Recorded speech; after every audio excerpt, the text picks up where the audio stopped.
Hello and welcome to livealittlehigher.com. Today we continue learning Hodot HaLevavot, Duties of the Heart by Rabbi Bahia Ibn Pakuda, an incredible rabbi that lived 1,000 years ago in Segovia in Spain.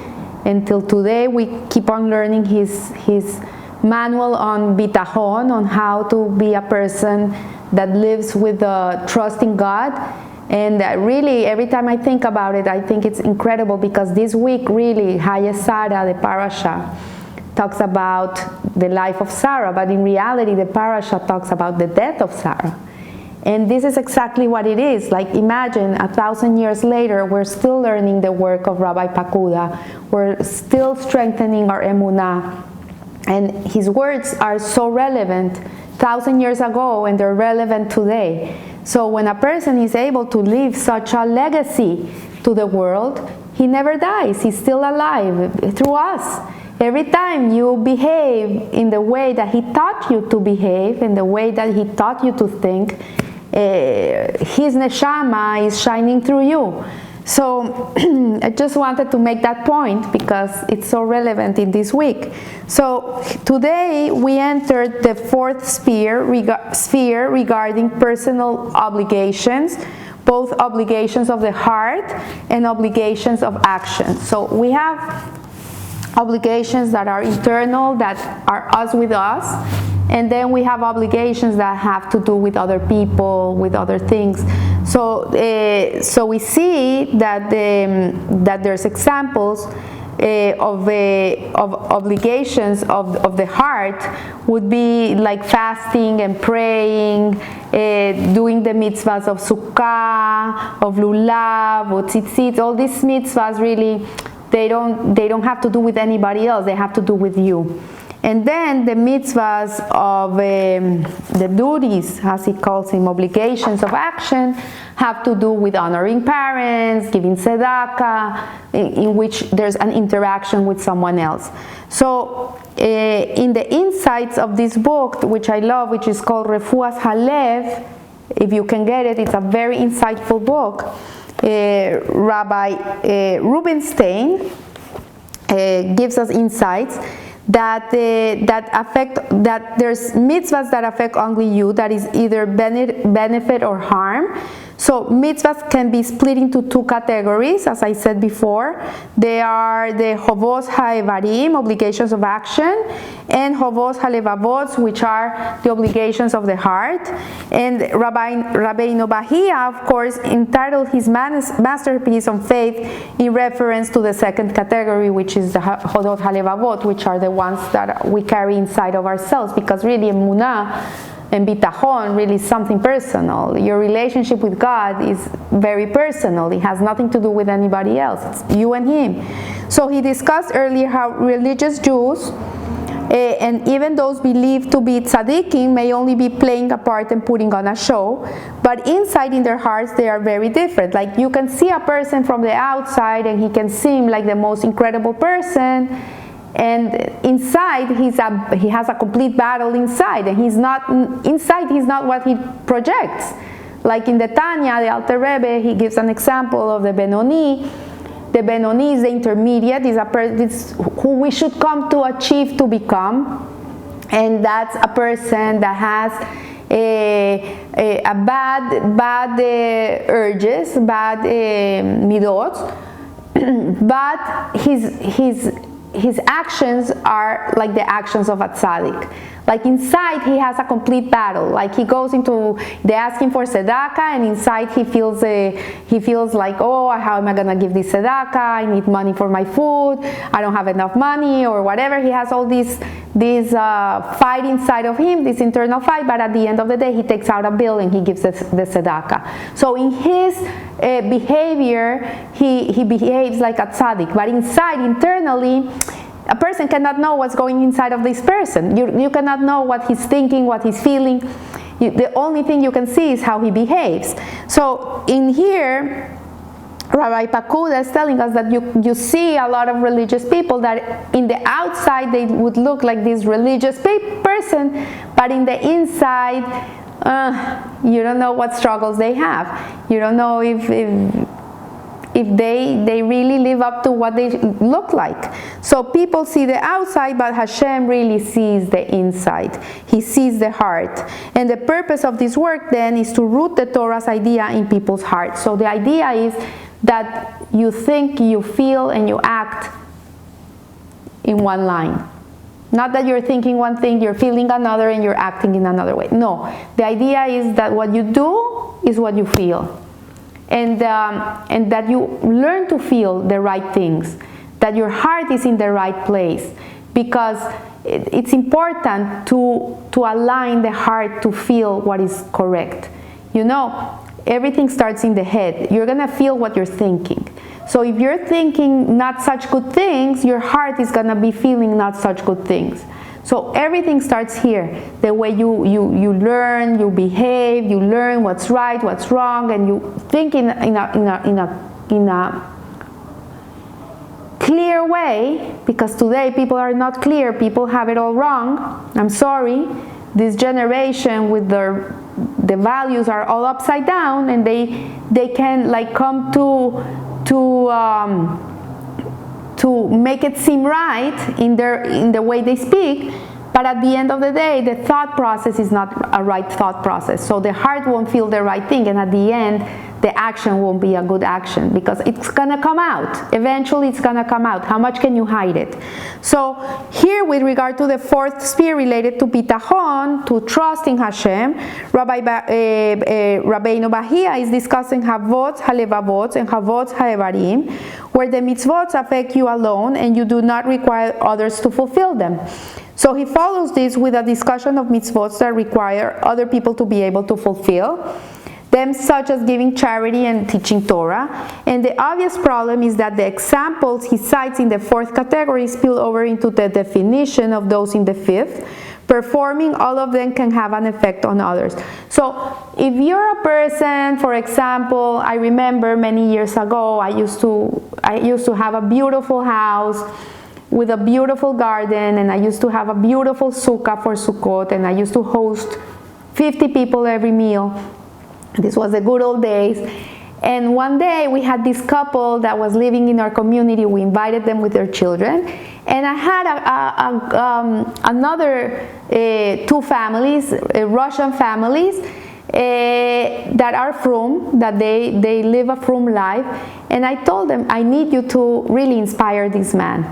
And one of them got up and started talking about how his life in Russia used to be as a Jew, like how they had to hide their identity in Russia, how they couldn't live an open Jewish life, like even their names were not Jewish names because it was dangerous. So the person that came to the dinner, this family that came to the dinner, was very taken by him, because he was saying how blessed they were to be able to live in a country where they could be openly Jewish and they had no problem and they could be who they were. And it really hit the chord. And this family started coming to the synagogue, they started coming for Shabbos, they started bringing their children. Today they keep Shabbat. So what he's saying is that, for example, the mitzvah of Sukkah, really it's a mitzvah of the inside, of the heart. It has to do with you. But it can influence other people too. So whatever is going inside of you can influence another person too, but that's not the intention. Eventually this is a ripple effect of it. It's gonna be. Like I remember my husband was once praying, we were in a cruise and he was praying in the minyan, and a man came next to him and he says, when I see you pray, it makes me want to become religious. And this man was religious. So, but when he saw my husband pray, he saw the connection with God when he was praying. This is what he was saying, like, I don't have that. Maybe I pray 3 times a day, I pray, I do everything, but I don't see what I see in this other man. So, yes, these are mitzvot that have to do with you and Hashem. This is you and God, that you wouldn't think they're external, that you don't think they would have to do with anybody else. But at the end of the day, they reflect. It's like a sun. They reflect. So even though that is certainly true, directly affecting others is not the primary purpose of these mitzvot. This is not the intention. of these mitzvahs of the heart, such as, for example, the mitzvah of giving tzedakah, or honoring your parents, or teaching Torah, which are external. So the list of mitzvot that the Chovot HaLevavot cites here in relation to the fourth sphere is Sukkah, Lulav, Tzitzit, observing Shabbat and Yom Tov, as well as stopping yourself from breaking the Torah's laws. Imagine yourself alone on a desert island, he says. Performing the mitzvot on the list would still achieve what they were designed to accomplish. Like if you were left alone in an island and it's Sukkot and you build a sukkah and you're eating coconut inside of that sukkah, it is accomplishing the mitzvah. You're doing it. This is the purpose of that mitzvah, is that you should sit inside of a sukkah and make a bracha inside of a sukkah, and this is the whole purpose. So this despite the fact that there is no one else around. So he says here, so that fasting for misdeeds and prayer does not require an audience. Like in the olden days, it was very common that when people wanted to do teshuvah, they used to fast, do long fasts. Like they would fast for, I don't know how it was, but they used to fast, even their teeth would fall down. And you don't need an audience for that. Today we do it with tzedakah. It's better. The sages say today, if you need to do teshuvah, give a good amount of money. So a sukkah is meant to make you recall Hashem's care for you. This is a reminder that God is the one that takes care of you. And by extension, it meant to make you think of Hashem's care for you in your own life, because it reminds you of the sukkahs in the desert when the Jewish people were wandering for 40 years and how God took care of them. But at the same time, it makes us remember that Hashem takes care of us. Shabbat reminds you about Hashem's creation of the world, and all the mitzvot allow you to develop your connection to Hashem. So Shabbat really it's between you and Hashem. It's a reminder that God created the world and he rested, and that we should also have 6 days in which we toil, in which we work, in which we perfect the world, and then there comes a day that we have to let it be, and let Hashem be Hashem and connect to our neshamas. So all these mitzvot allow you to develop your connection with God. It creates a relationship with God. This is what He really wants, it's a relationship. Yesterday I heard something beautiful. It says, the speaker was saying that a relationship is as strong as the least interested party. So what is it? A relationship is not 50-50. If I want to be your friend and I give 100% of myself, but you are not interested in my friendship, you really don't want to be my friend, and you give 0 of yourself, then the relationship is not going to be 50-50, it's going to be 0. So for a relationship to really be a relationship, the two people have to be involved. Each one has to give 100 of themselves for it to be 100. If not, if I give 100 and you give 30, then it's going to be 30. If I give 100 and you give 0, it's going to be 0. It depends on the person that gives the least. That's where that relationship stands. So the same way Hashem gives us 613 mitzvot, because He wants a relationship with us. This is the way in which we connect to Him. This is the phone call for Him. This is how we show Him our love. So when we are doing 100% of ourselves, the relationship is going to be 100%, because Hashem is always giving 100%. But the relationship with God is going to depend on how much you give. Not on Him, on you. So all this is to develop our connection to God without the need of any other human being. So these are the mitzvahs that have to do that are from the heart. So on the other hand, you can't give charity to yourself or honor your parents who are not there. These type of mitzvot are unachievable without people and are not primarily directly solely towards you.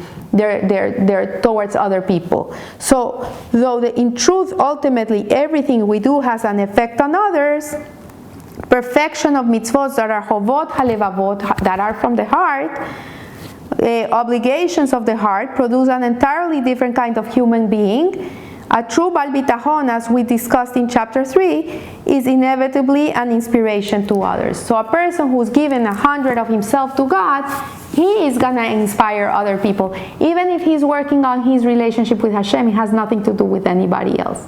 It's going to come out. Like the beams of the sun, the rays of the sun, it's going to shine out. So I want to wish you a beautiful week. Remember to give your 100% in everything you do. Do the best you can. You don't have to be anybody else. You don't have to try to be what you're not. Just give the best of you. This is what Hashem wants. That's it. Give the best of you at that moment, the best you can give. If that day you're not feeling well and you can do one song because that's all you can do, you're giving the best of you. The effort counts. So remember, live a little higher. Thank you.